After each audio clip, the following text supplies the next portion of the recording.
അപ്പൊ നമ്മൾ റിയാക്ഷൻ ചെയ്യാൻ പോകുന്നത് നമ്മുടെ ശിവകാർത്തികേയന്റെ മദ്രാസി എന്ന് പറയുന്ന മൂവിയുടെ ടൈറ്റിൽ ഗ്ലിംസ്. അതായത് പടത്തിന്റെ പേര് അത് തന്നെയാണ്. എനിക്കൊന്ന് അതിന് മുന്നേ വേറെ എന്തെങ്കിലും പേരുണ്ടാവാം. Directed by AR Murugadoss. നമുക്കറിയാം അനിരുദ്ധ്. ഞാനൊരു കാര്യം പറഞ്ഞോട്ടെ, അതായത് നമ്മളെ AR മുരുകദോസ് ശരിക്ക് കുറെ കാലത്തിന് ശേഷം ഒരു കംബാക്ക് ആണ് ശരിക്കും. കാരണം എനിക്കൊന്ന് ലാസ്റ്റ് രജനി സാറിന്റെ പടമാണോ അറിയില്ല, ഏതോ ഒരു പടം അത്ര റിസീവ് കിട്ടാത്തതിന് ശേഷം പിന്നെ അധികം അദ്ദേഹം പടം എടുത്തിട്ടില്ല. കാരണം അദ്ദേഹത്തിന്റെ പടങ്ങള് എന്താ പറയാ ഒരു സമയത്ത് നമ്മൾ ഭയങ്കരമായിട്ട് ഹൈപ്പ്, അതായത് ആ ഒരു ലെവലിൽ നിന്നിരുന്ന ഒരു സമയമാണ്. പക്ഷെ എന്താ പറയാ ഓൾ ഓഫ് എ സഡൻ ആ ഒരു സംഭവം ഏത് മൂവിയാണെന്ന് ഓർക്കണില്ല. രജനി സാറിന് മറ്റേ ചുമ്മാ കിഴിയൊക്കെ സോങ് ഉള്ള പടം ദർബാറിന് ഞാൻ തോന്നുന്നു പടം. ആ പടം അത്ര ആയിട്ടില്ല. പക്ഷെ അതിന് മുന്നേ എല്ലാ സിനിമ ഈവൻ സർക്കാർ പോലും ഭയങ്കര ഹിറ്റ് ആയിരുന്നു വിജയണ്ണന്റെ. പക്ഷെ ആ പടം കാണാൻ പറ്റിയിട്ടില്ല. ആൻഡ് നമ്മളെ കത്തിയായാലും തുപ്പാക്കിയായാലും പിന്നെ നമ്മളെ വിജയകാന്ത് സാറിന്റെ രമണ അദ്ദേഹത്തിന്റെ പടം ഭയങ്കര രസമാണ് പടം. എന്താ പറയാ റിയാക്ട് ചെയ്ത സമയത്താണെങ്കിലും അപ്പോഴാണ് ശരിക്കും ഈ ഒരു ഡയറക്ടറെ പീരീഡ് നമ്മൾ കൂടുതൽ അറിയുന്നത് തന്നെ. പിന്നെയാണെന്നുണ്ടെങ്കിൽ ഈ കഴിഞ്ഞ ആഴ്ച 2 ആഴ്ച മുന്നേ ആയിട്ട് അദ്ദേഹത്തിന്റെ ഹിന്ദി മൂവി ആയത് ബോളിവുഡ് മൂവി ആയിട്ടുള്ള സിക്കന്ദറിന്റെ സല്ലുബായി പ്ലസ് AR മുരുകദോസ് ഒന്നിക്കുന്ന ഫസ്റ്റ് അദ്ദേഹത്തിന്റെ പടാണോ ഹിന്ദിയിലെന്ന് അറിയില്ല. ചിലപ്പോ ഇല്ല മറ്റേ നമ്മളെ തുപ്പാക്കിയുടെ ഹിന്ദി അദ്ദേഹം തന്നെയാണ് ഡയറക്ട് ചെയ്തത്. ഓക്കെ, അപ്പൊ എന്തായാലും രണ്ടാമത്തെ മൂവി അറിയില്ല എത്രയോ ബോളിവുഡിൽ ഇപ്പൊ അതൊരു വെറൈറ്റി ആണല്ലോ. പക്ഷെ അദ്ദേഹത്തിന്റെ കംബാക്കിന്റെ അകത്ത് അതും ഒരേ സമയം 2 പടത്തിന്റെ ഏകദേശം വർക്ക് നടന്നു. ഞാൻ വിചാരിച്ചു ഇനിയിപ്പോ 2 സ്ഥലത്ത് ഓടിയിടന്ന് പണിയെടുക്കണം എന്നറിയില്ല. കാരണം വെച്ചിട്ടുണ്ടെങ്കിൽ അദ്ദേഹം എന്ന് പറയുന്നത് എനിക്ക് തിരിച്ചു വരുമ്പോ നല്ല രീതിയിൽ ഒരു സ്ട്രോങ് കംബാക്കിനാണെന്ന് തോന്നുന്നു ശ്രമിക്കുന്നത്. അതുകൊണ്ട് തന്നെയാണ് ഏകദേശം ഒരേ ടൈമിൽ തന്നെയാണ് ഈ ഒരു മൂവിന്റെ ഓരോ എല്ലാ സംഭവങ്ങളും വരുന്നത്. പിന്നെ ന്യൂസ് അടക്കം ഏകദേശം ഒരേ സമയത്ത് 2 ലാംഗ്വേജില്. ഇനി ഈ സെയിം മൂവി തന്നെയാണോ ഇനി 2 അതറിയില്ല കേട്ടോ. അതായത് ലീഡിങ് ആക്ടേഴ്സിനൊക്കെ മാറ്റിക്കൊണ്ടാണോ ഇനി അല്ലെങ്കിൽ വേറെ തന്നെ 2 തീമാണോ 2 സ്ക്രിപ്റ്റ് ആണോ എന്നുള്ള സംഭവം അറിയില്ല. കാരണം മറ്റേ നമ്മൾ കാണാത്തോണ്ട് നമുക്ക് അറിയില്ല സിക്കന്ദറിന്റെ എന്താന്നുള്ളത്. ആൻഡ് ഈ മൂവിന്റെ അകത്തില്ലേ രുക്മിണി വസന്താണ് നായിക, നമ്മുടെ സപ്തസാഗര ഡാച്ചുകല്ലോ മൂവിയിലെ.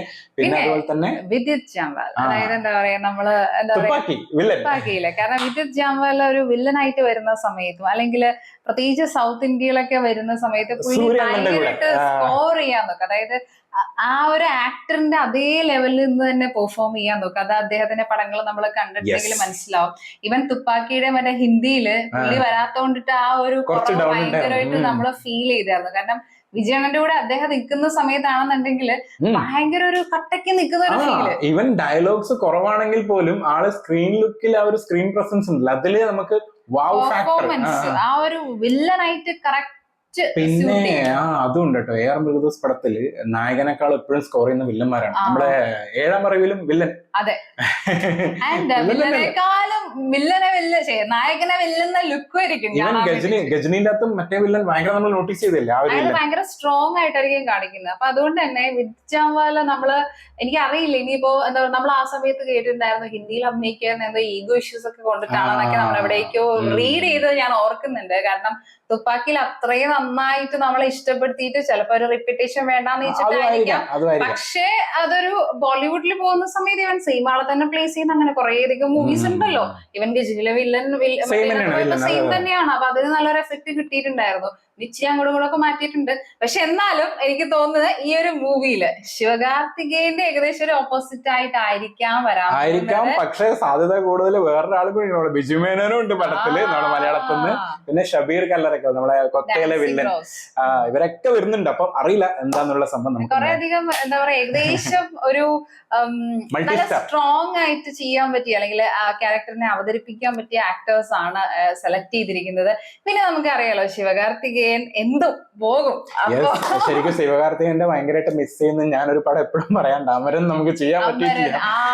ആ പടം ഗംഭീര പടം, നമുക്ക് ഒരുപാട് സജഷൻ വരാറുണ്ട് ചെയ്യണമെന്ന്. പിന്നെ റീസെന്റ് ഭയങ്കരമായിട്ട് ഹിറ്റായ പടം കൂടിയാണ്. ശിവകാർത്തികേയന്റെ പടങ്ങൾ അധികം കണ്ടിട്ടില്ല. ഇല്ല, നമ്മൾ കണ്ടിട്ടില്ല. നമ്മള് ഒരു മൂവി നമ്മളന്ന് റിയാക്ട് ചെയ്യാൻ വേണ്ടി പോയിട്ട് പകുതിക്ക് നിർത്തിയാണ്, മാവീരൻ അല്ലെ. ശിവകാർത്തികേയൻ എനിക്കോട് പടങ്ങൾ അങ്ങനെ ഞാൻ കണ്ടിട്ടേ ഇല്ല തോന്നുന്നു. ഇല്ലേ, വേറെ ഒന്നും കണ്ടിട്ടില്ല. മറ്റേ ധനുഷിന്റെ കൂടെ മറ്റേ 3-ലൊക്കെയാണ് അങ്ങനെ ചെറുതായിട്ട് അവിടേക്ക് കണ്ടേക്കുന്നത്. അല്ലാണ്ട് ഒരു നമ്മൾ അറിയില്ല ഫുൾ ഫ്ലെഡ്ജ് അദ്ദേഹത്തിന്റെ പടം കാണാനായിട്ടൊരു ഇത് വന്നില്ല. മാവീരൻ നമ്മൾ ഏകദേശം റിയാക്ട് ചെയ്ത് തുടങ്ങുന്ന സമയത്താണ് പിന്നെ റെസ്ട്രിക്ഷൻ വന്നിട്ടുണ്ടായിരുന്നത്. പിന്നെ നമ്മൾ വേണ്ടാന്ന് വെച്ച് ചെയ്യണ്ടെന്ന് വെച്ചു. അപ്പൊ എന്തായാലും അമരൻ നമ്മളെ മിസ് ചെയ്തു. പക്ഷെ എന്നാലും നമുക്ക് എപ്പോഴെങ്കിലും കാണാൻ നോക്കാം. എന്തായാലും ഇത് കാണാം. ശ്രീലക്ഷ്മി മൂവീസ്. ഓ, അതിനൊരു എഫക്റ്റ് ഉണ്ടല്ലേ.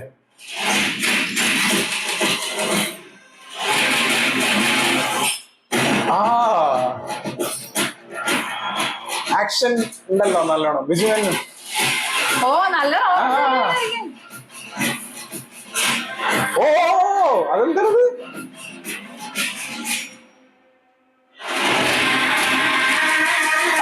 മദ്രാസി തമിഴ്നാടിന്റെ പണ്ടത്തെ അങ്ങനല്ലേ പറയാ. നോ അതല്ല, തമിഴ്നാട് മാത്രല്ല, ഇവൻ കേരള ഉണ്ട് അതിനകത്ത്. ഏകദേശം കേരള, തമിഴ്നാട്, എനിക്കറിയില്ല ഏകദേശം ആ മാപ്പ് കാണുന്ന സമയത്ത് അതുപോലെ ഉണ്ട്. അങ്ങനെ പറയാറ്, അതായത് സൗത്ത് ഇന്ത്യയിലുള്ള എല്ലാരും ഏകദേശം മദ്രാസി പണ്ട് അടിച്ചു കൊടുക്കും. അതെ, കേരളം തമിഴ്നാട് പ്ലസ് ആന്ധ്രാപ്രദേശിന്റെ കുറച്ച് ഭാഗങ്ങള് എനിക്കാണ് ആ ഒരു ഭാഗത്തിനെയാണ് തോന്നുന്നത് കൺസിഡർ ചെയ്തേക്കുന്നത് മദ്രാസ് എന്നുള്ളത്. പക്ഷെ കേരളം ഉണ്ടെന്ന് എനിക്ക് മനസ്സിലായി. അതാണ് ഇനി മറ്റേ മെയിൻ മൾട്ടി ആൾക്കാരൊക്കെ സാധ്യതയുണ്ട്. പക്ഷെ നല്ല റോള് കൊടുത്തിട്ടുണ്ട് കേട്ടോ. അതായത് നമ്മള് ഇത് ഞാൻ കണ്ട ശിവകാർത്തികേയനല്ല, കാരണം ചിലപ്പോ ഞാൻ ശിവകാർത്തികേയന്റെ ഒരു പുതിയ മോഡ് പടങ്ങൾ അധികം കണ്ടിട്ടില്ല. അപ്പൊ അതുകൊണ്ടായിരിക്കും. കാരണം ഞാൻ കാണുമ്പോൾ എന്ന് വെച്ചിട്ടുണ്ടെങ്കിൽ ഏകദേശം ഒരു ഫുൾ ഫ്ലെഡ്ജ് മൂവി തന്നെ കാണാത്തത് കൊണ്ടിട്ട് ഇവൻ അമരന്റെ ആ ഒരു ടീച്ചർ കണ്ട സമയത്ത് ടീച്ചർ മാത്രമേ ഏകദേശം കണ്ടിട്ടുള്ളൂ, അതിനകത്ത് നമ്മൾ റിയാക്ട് ചെയ്തുള്ളൂ. അപ്പൊ അതിനകത്ത് ഏകദേശം ഒരു മോഡ് മാറ്റം ഭയങ്കരമായിട്ട് കണ്ടിട്ടുണ്ടായിരുന്നു. അതിന് മുന്നേക്ക് ഉണ്ട്, പക്ഷെ എന്നാലും അതിനകത്ത് വലിയൊരു ഭയങ്കര ഒരു മോഡ് മാറ്റം അല്ലേ നമ്മൾ കണ്ടിട്ടുണ്ടായിരുന്നു. യൂഷ്വൽ കാണുന്ന ഒരു ശിവകാർത്തികേയന്റെ മോഡല്ല എന്നുള്ളത്. അപ്പൊ എഗെയിൻ ഇതിനകത്ത് വരുന്ന സമയത്ത് ആ ഒരു യൂഷ്വൽ ശിവകാർത്തികേയന്റെ മോഡ് ഇങ്ങനെ കുറഞ്ഞു വന്നോണ്ടിരിക്കുകയാണ് ഓരോ പടം കഴിയുന്നതോറും. ഒരു ഭയങ്കര ഒരു മാസ് എഫക്ട് അത് ഫേസിൽ വരുന്നുണ്ട്. ഒരു സമയത്ത് പെട്ടെന്ന് ശിവകാർത്തികേയനെ കാണുമ്പോൾ തന്നെ നമുക്ക് ചിരി വരും അല്ലെ. ചില പണ്ടത്തെ സൂര്യ അങ്ങനെ തന്നെയായിരുന്നില്ലേ, അവരെ എന്ന് വെച്ചാൽ ചിലപ്പോ വന്ന് നിൽക്കുമ്പോ തന്നെ നമുക്ക് അവരെ കാണുമ്പോൾ ചിരി. അപ്പൊ ഇവർക്കൊക്കെ ശരിക്കും ഇങ്ങനെ ഒരു മാസ് പരിവേഷം എടുക്കാൻ പറ്റുമോ എന്നുള്ളൊരു ഡൗട്ടൊക്കെ നമുക്ക് ഉണ്ടായിരുന്നു. പ്രത്യേകിച്ച് അമരന്റെയൊക്കെ ആ ഒരു ടീച്ചറൊക്കെ വന്ന സമയത്തും വന്നിട്ടുണ്ടായിരുന്നു. ശിവകാർത്തികേയന് ഇങ്ങനത്തെ ഒരു റോൾ എത്രത്തോളം ഹാൻഡിൽ ചെയ്യാൻ പറ്റുന്ന ക്വസ്റ്റ്യൻസ് നമ്മൾ കണ്ടിട്ടുണ്ടായിരുന്നു, കമന്റ് ബോക്സിൽ വന്നിട്ടുണ്ടായിരുന്നത്. പക്ഷെ ഇതില് നമ്മൾ പറയില്ലേ, ഇതിലെന്ന് പറയുന്നത് ശിവകാർത്തികേയൻ എന്ന് പറയുന്ന ആളെ കാണാൻ പറ്റുന്നില്ല. ആ കുറച്ചൊരു സംഭവം കാണിച്ച സമയത്തും ഭയങ്കര ഒരു ഡിഫറെന്റ് ആയിട്ട് ഒരു മാസ് അവതാറില്ല. ഇവൻ നമ്മളെ ബിജുമേനൻ ചേട്ടനെയാണെന്നുണ്ടെങ്കിലും ഇല്ലേ മലയാളത്തിലൊക്കെ കാണിക്കുന്നതിനേക്കാളും നല്ല രീതിയിൽ തന്നെ കാണിക്കാൻ നോക്കിയിട്ടുണ്ട്. പിന്നെ വിദ്യുത് ജാമൽ, അതായത് എത്ര വർഷം കഴിഞ്ഞാലും ആ ലുക്ക് അങ്ങനെ തന്നെ മെയിൻറ്റെയിൻ ചെയ്യുന്നുള്ള ഒരു പ്രതിജ്ഞ എടുത്ത ഒരു ആക്ടറാണ് അദ്ദേഹം. കാരണം നമ്മൾ അദ്ദേഹത്തെ കാണുന്ന സമയം തൊട്ടിട്ട് ഇതേ ഫിസിക്കും ഇതേ ലുക്കും ഒട്ടും പ്രായം ഒന്നും ടച്ച് പോലും ചെയ്യാത്ത ഒരാളാണ് ആള്. അപ്പൊ അതുകൊണ്ട് തന്നെ ഏകദേശം അതെ ആ തുപ്പാക്കിയിലേക്ക് അതിനേക്കാളും ലുക്കായെങ്കിലേ ഉള്ളൂ കാണാൻ വേണ്ടിട്ട്. പിന്നെ എടുത്തു പറയണെന്ന് വെച്ചാൽ ടൈറ്റിൽ ഗ്ലിംസ് എന്ന് പറയുന്ന സാധനത്തിന് കറക്റ്റ് ആ ഒരു അടിവരയിട്ടിട്ടുള്ള സാധനം കാണിക്കുകയും ചെയ്തത്. കാരണം ഓവർ ഒന്നും കാണിച്ചില്ല, 1-2 ഫ്രെയിം ഷോട്ടുകൾ കാണിച്ചിട്ട് അതിൻ്റെ അകത്ത് നമുക്കൊരു സാധനം തന്നു, ഇതാണ് മദ്രാസി മൂവി. പക്ഷെ ഇതിന്റെ ടീസറും ട്രെയിലറൊക്കെ വരുമ്പോഴേക്കും കുറച്ചുകൂടി ഡീറ്റെയിൽ വരും. നമ്മള് യൂഷ്വലി എന്താ പറയാ ഇപ്പോഴും കേട്ടോ, അതായത് ഇപ്പോഴും കുറെ നോർത്തിലെ കുറെ ഭാഗങ്ങളില് ഈവൻ കേരള, നമ്മളിപ്പോ കേരള എന്ന് പറഞ്ഞ സ്ഥലം പോലും അവർക്ക് അറിയാൻ പറ്റില്ല. അവർ ഏകദേശം സൗത്ത് ഇന്ത്യൻ ഒരു മദ്രാസി എന്നുള്ള രീതിയിലാണ് കൺസിഡർ ചെയ്യുന്നത്. മദ്രാസി പട്ടണം പണ്ടത്തെ, അതായത് അവർ ആ ഏറിയയിൽ തന്നെ കുറച്ച് പേരുണ്ട് ഉണ്ട്.